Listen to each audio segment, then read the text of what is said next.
அஸ்ஸலாமு அலைக்கும் வரஹ்மத்துல்லாஹி வபரகாத்து. பிஸ்மில்லாஹிர் ரஹ்மானிர் ரஹீம். அல்ஹம்துலில்லாஹ் வஸ்ஸலாத்து வஸ்ஸலாமு அலா ரசூலில்லாஹ். அம்மா பஅத். அன்புக்குரிய இஸ்லாமிய சகோதரிகளே, அகீகா, அதாவது குழந்தை பிறந்தால் அந்த குழந்தையினுடைய அந்த பிறந்த குழந்தைக்காக வேண்டி நாம் செய்ய வேண்டிய கடமைகள் இருக்கின்றன. அதில் ஒன்றுதான் இந்த அகீகா. இந்த அகீகா சம்பந்தமாக சகோதரர்கள் நிறைய கேள்விகளை கேட்டிருக்கிறார்கள். ஒவ்வொரு கேள்வியாக நாம் இன்ஷா அல்லாஹ் பார்ப்போம். முதலாவதாக, அகீகா கொடுப்பது அதனுடைய சட்டம் என்ன என்பது முதலாவது கேள்வி.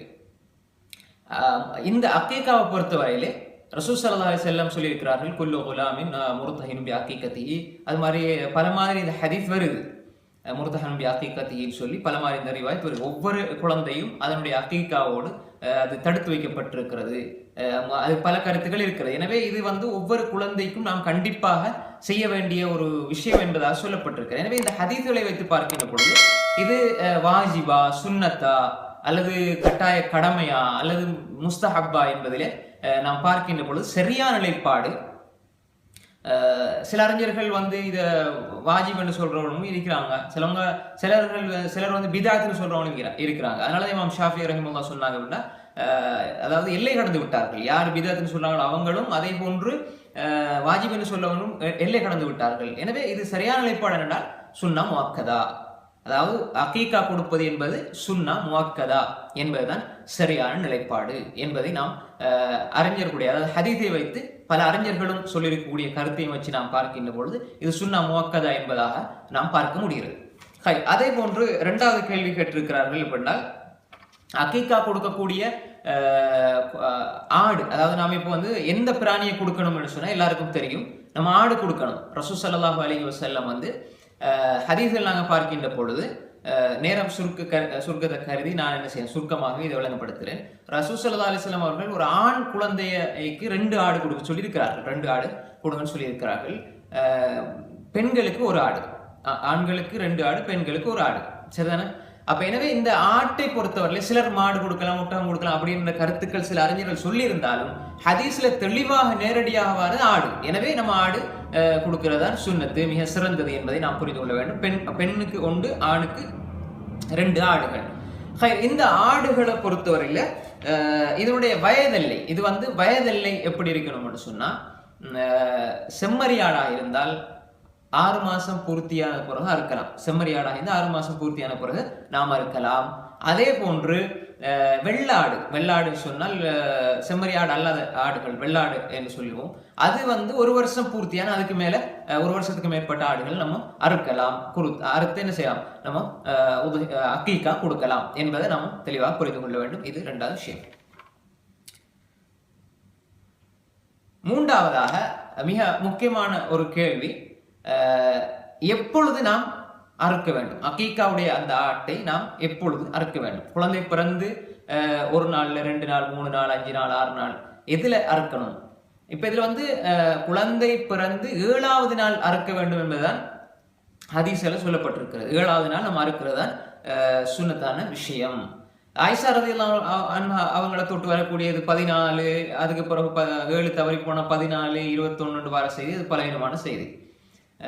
அது அல்லாம இப்ப 7 ஆண்டு நம்ம என்ன செய்யணும், கொடுக்க வேண்டும். அப்படி ஒரு ஆளுக்கு அந்த டைம்ல வசதி இல்லை, கொடுக்க முடியலன்னு சொன்னால் அவர் என்ன செய்யலாம், அவர் அதுக்கு பின்னால எந்த குறிப்பிட்ட ஒரு தேதி இல்லாம, குறிப்பிட்ட ஒரு தேதி இந்த டேட்ல கொடுக்கணும், இந்த டேட்ல கொடுக்கணும் அப்படியெல்லாம் இல்லை. அவர் விரும்பிய டேட்ல என்ன செய்யலாம், கொடுத்து கொள்ளலாம். ஆனா சிறப்பு 7ல கொடுக்கிறதா. அதுக்கு 7க்கு பிறகு கொடுக்கலுமா இயலாதா, அனுமதி இல்லையா, அனுமதிக்கப்பட்டதான். ஏன்னு சொன்னால் அது முர்தஹ் அந்த வார்த்தை பயன்படுத்தப்பட்டிருக்கிறது. அகீகா அந்த பிள்ளையோடு சம்மந்தப்படுத்தப்பட்டு சொல்லப்பட்டிருக்கிறது. அது சுன்னத்து 7 ஆண்டு அருங்கன்னு சொல்லி மட்டும் இருந்தா நம்ம 7ஓட சுருக்கி கொள்ளலாம். ஆனால் அது பின்னாலேயும் அது ஏதோ ஒரு வார்த்தை அங்க இருக்கிறது, அதாவது அகீகாவோட அந்த பிள்ளை பிணையப்பட்டு தடுக்கப்பட்டிருக்கிறது என்று சொல்லுகின்ற பொழுது, நாம் பெரிய ஆளாகி நமக்கு வாப்பா, அது பெற்றோர்கள் தான் நம்ம கொடுக்கணும். அவங்க கொடுக்க இல்லைண்டா நான் எனக்கு என்ன செய்யலாம், ஆடு அறுத்து அகீகா கொடுக்க முடியும் என்பதை நாம் இதிலே தெளிவாக புரிந்து கொள்ள வேண்டும். அதே போன்று இப்ப இன்னும் ஒரு மிக முக்கியமான விஷயம், அகீகாவோடு சம்பந்தப்படுகின்ற ஒரு மிக முக்கியமான ஒரு விஷயம் என்னவென்று சொன்னால், இப்ப ஒரு ஆள்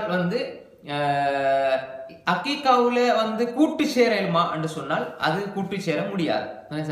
உதுஹியாவுல மாதிரி கூட்டு சேர முடியாது. மாற்றமாக வந்து அக்கீக்கா வந்து தனித்தனியாக, அதாவது இப்ப உதாரணமாக நம்ம வந்து ஒரு ஆடை அறுத்து கொடுக்குறோம். இந்த விஷயத்துல ஒரு மிக முக்கியமான ஒரு கேள்வி ஒன்று வருது என்னன்னு சொன்னால், ஒருவருக்கு ஒரு ஆண் குழந்தை பிறந்திருக்கு. இப்ப இந்த ஆண் குழந்தைக்கு அவருக்கு வசதி வந்து ஒரு ஆடுதான் கொடுக்க வசதி இருக்குது, ஒரு ஆடுதான் வசதி இருக்குது. இப்ப அவர் அந்த நேரத்துல என்ன செய்யலாம், ஒரு ஆட்டை கொடுத்து கொள்ளலாம். பிறகு வசதி வருகின்ற பொழுது பிறகு ஒரு ஆட்டை கொடுத்து கொள்ளலாம். அதே போல இப்னு உமர் ரலியல்லாஹு அஸ்ர் அது சஹீஹான இஸ்னாதோட வருது. அவங்க ஒரு ஆடு தான் கொடுக்கக்கூடியவர்களாக இருந்தாங்க ஆண் பிள்ளைகளுக்கு. அவங்க அப்படி செஞ்சிருக்கிறாங்கன்னு செய்தி வருது. இன்னும் இப்னு அப்பாஸ் ஒரு ரிவாயத் ரசூல் ஸல்லல்லாஹு அலைஹி வஸல்லம் உடைய ஹதீஸ் வருது. அக்கானில் ஹசன் வல் ஹுசைனி கபஷன் வருது. ஒரு ஆடு கொடுத்தாங்க ஹசனுக்கு ஹுசைனுக்கு என்று வரக்கூடிய செய்தி நாம் பார்க்கிறோம். அப்ப எனவே இதுல பல்வேறு இந்த கருத்து, இந்த ஹதீஸ்லையும் பல்வேறு வகையான கருத்து வேற்றுமைகள் அறிஞர்களுக்கு மத்தியில் இருக்கிறது. ஆனா ஒன்று கொடுத்தால் செல்லுபடியாகும் மாட்டா, செல்லுபடியாகும். ரெண்டு கொடுக்கறதான் விரும்பத்தக்கது. அதே போன்று ஒன்றை இந்த நேரத்துல கொடுத்து போட்டு அடுத்ததை பிறகு கொடுக்கலாமாண்டா அப்படியும் என்ன செய்யலாம், கொடுக்கலாம். அதுக்கு அனுமதி இருக்கிறது என்பதை நாம் தெளிவாக புரிந்து கொள்ள வேண்டும். அதே போன்று இந்த அக்கீக்காவுடைய அந்த இறைச்சியிலிருந்து நாங்க சாப்பிடலாமா, அக்கீக்காவுடைய இறைச்சியிலிருந்து அறுக்கின்றவர் சாப்பிடலாமா என்று சொன்னால், இதனுடைய மிக முக்கியமான விஷயம் என்னன்னா, இதுல வந்து ஒரு தெளிவாக இவருக்கு தான் கொடுக்கணும், இவர் தான் சாப்பிடணும்னு சொல்லி தெளிவான ஒரு நஸ் ஒன்று ஆதாரமாக வரவில்லை. தெளிவான ஒரு ஹதீஸோ எந்த ஒன்றுமே தெளிவாக எங்களுக்கு வரவில்லை. அறுப்பதுதான் வந்திருக்கிறது. அறுக்கணும், அந்த 7 அண்டு அறுக்கணும் என்பதுதான் ஹதீஸ்ல வந்திருக்குது. அப்பவே ஒரு ஆள் வந்து விரும்பி சாப்பிடுறாருன்னு சொன்னா, அவங்க குடும்பத்தில் உள்ளவங்க சாப்பிடுறாங்கன்னா பிரச்சனை இல்லை. அறுத்தவரை அவரே முழுமையா சாப்பிடுறாலும் பிரச்சனை இல்லை. ஆனால் என்ன, ஒரு நம்ம அறுத்தோம், இதை 4 பேருக்கு சதக்கா கொடுத்தா தர்மத்துடைய நன்மை கிடைக்கும் தானே.